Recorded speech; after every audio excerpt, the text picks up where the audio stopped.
지난 2월 12일 권홍우 교수의 개인적인 사정으로 필수 교양 과목 3개가 일방적으로 폐강됐습니다. 우리 대학교 인권센터가 발송한 메일에서 가해자에 대한 인권 침해 소지에 관해 언급해 논란이 일었습니다. 지난 2월 24일 이과대학 새내기 새로 배움터에 참가한 학생 A씨가 음주 후 쓰러져 병원으로 옮겨졌습니다. 지난 2월 3일 오전 7시 56분경 신촌 세브란스 병원 본관 3층 5번 게이트 천장에서 불이 나 약 2시간 만인 9시 59분쯤 완전히 진화됐습니다. 연세인 여러분, 3월 5째 주 YBS 뉴스를 시작합니다. 언더우드 국제대학 일부 과목의 폐강이 일방적으로 통보됐습니다. 수강 신청 기간 이후 대안 없이 이루어진 통보에 학생들은 불만을 제기했습니다. 최유호 기자입니다. 지난 2월 12일 언더우드 국제대학 사무실이 학생들에게 전달한 공지 이메일입니다. 공지에 따르면 권홍우 교수님의 개인적인 사유로 크리티컬 리즈닝 수업 2개와 월드 필로소피 수업 1개가 폐지됐습니다. 학과 사무실은 폐지된 강의들을 대체할 다른 수업들을 내놓았지만 이는 폐지된 수업들과 동시간대가 아닙니다. 수강 신청이 완료된 강의가 폐지되고 대체 수업들도 일정상 수강하지 못하게 되자 학생들은 미리 정해놓은 시간표에 혼란이 생겨 피해를 겪었다고 주장했습니다. 또한 이미 해당 과목들의 수강 신청을 완료한 학생들은 폐지된 수업들이 필수 교양 과목이었기 때문에 수강 신청 당시 다른 수업들을 포기하며 해당 수업에 많은 양의 마일리지를 투자했었다고 말합니다. 언더우드 국제대학 학생들은 사무실의 일방적인 통보는 이번이 처음이 아니며 이와 비슷한 사례들이 과거에도 여러 차례 있었다고 밝혔습니다. 이번 강의 폐지로 인해 불편을 겪은 학생은 앞으로는 학생들이 피해를 받기 이전에 학과가 먼저 대안을 마련해줬으면 한다고 말했습니다. 이번 폐강으로 인해 저를 포함한 많은 국제대 학우들이 다른 강의에 분배할 수 있었던 마일리지에 대한 피해를 입었고 한 학기 학업 계획에 차질이 생겼어요. 향후 이런 상황이 부득이하게 또 발생한다면 UIC 오피스 측에서 학생들이 나서기 이전에 먼저 대안을 마련해 주셔서 학생들의 교육권을 보장해 주셨으면 좋을 것 같아요. 이에 대해 학생들은 수강 신청에 피해를 본 학생들에게 마일리지 우선 대상자 권한을 주거나 수강 변경 기간 이전까지 동일 시간대의 강의를 개설해 줄 것을 요구했습니다. 언더우드 국제대학 측은 2월 14일 이메일을 통해 사과를 전하며 이번 수강 신청에 피해를 본 학생들에게 다음 가을 학기에 해당 과목들을 우선 등록해 줄 것을 약속했습니다. 학생들이 다시는 이런 피해를 받지 않도록 학과 차원에서의 조율이 필요해 보입니다.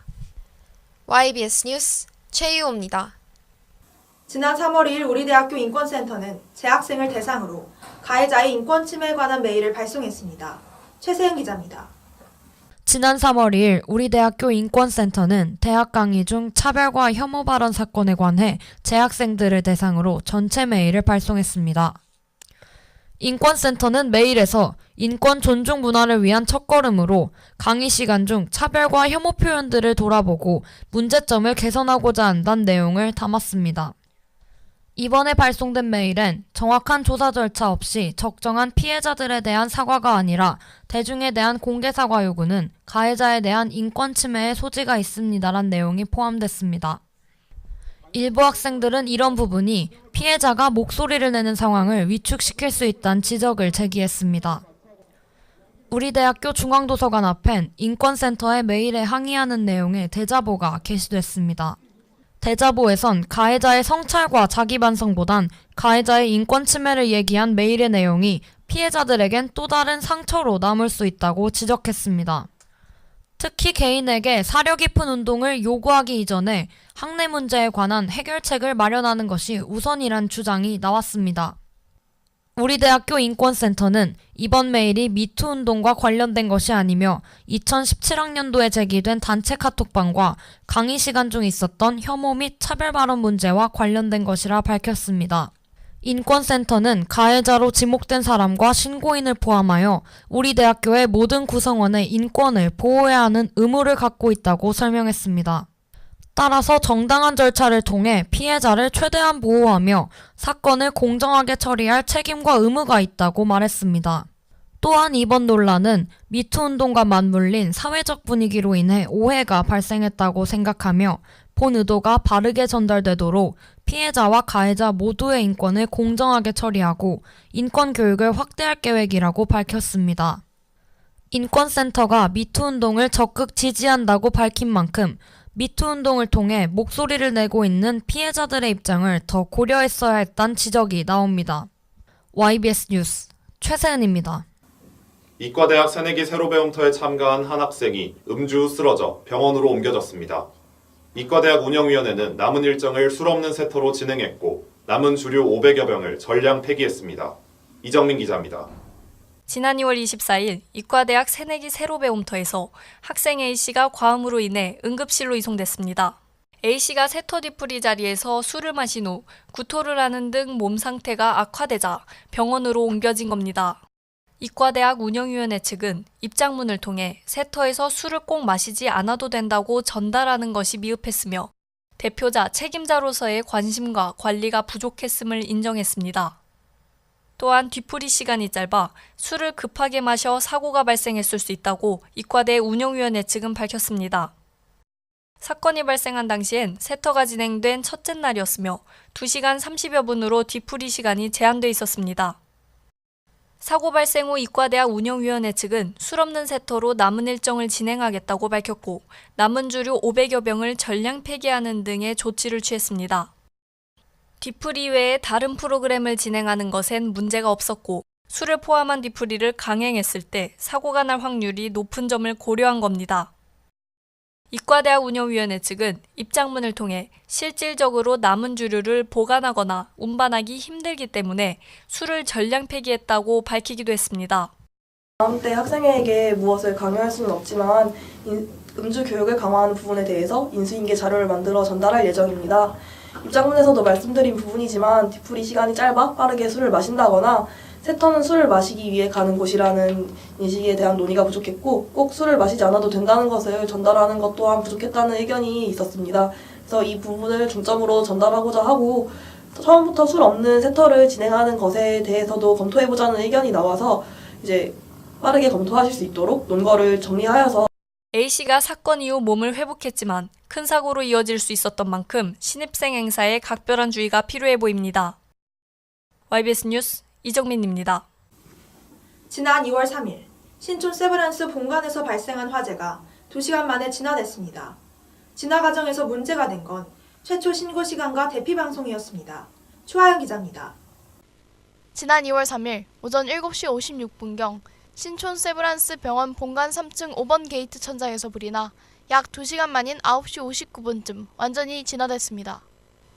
스프링클러와 방화벽이 정상 작동돼 다행히 인명피해는 없었으나 문제가 된 건 최초 신고 시간과 대피 방송입니다.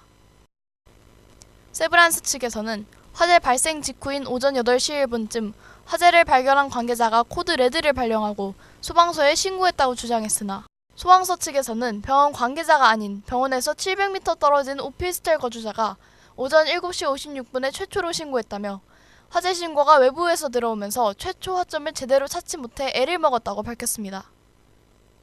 화재 경보가 울린 7시 56분 이후 5분 만인 8시 1분에 60m나 되는 천장 속 덕트를 타고 불이 바닥으로 떨어진 것을 고려하면 자칫하면 더 큰 피해로 이어질 수 있는 상황이었습니다. 한편 대피 방송을 들은 환자들은 혼란을 겪기도 했습니다.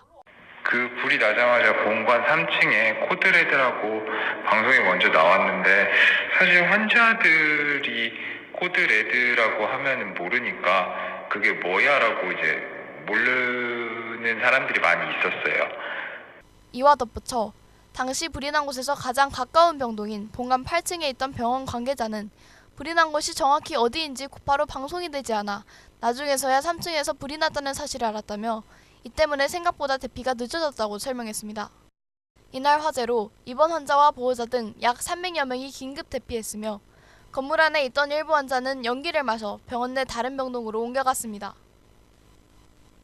화재로 인한 재산 피해는 약 5천만 원이었으며 세브란스는 불이 난 본관 3층을 순차적으로 보수해 오픈하고 최초 발화 지점이었던 피자 가게는 다른 가게로 대체했습니다.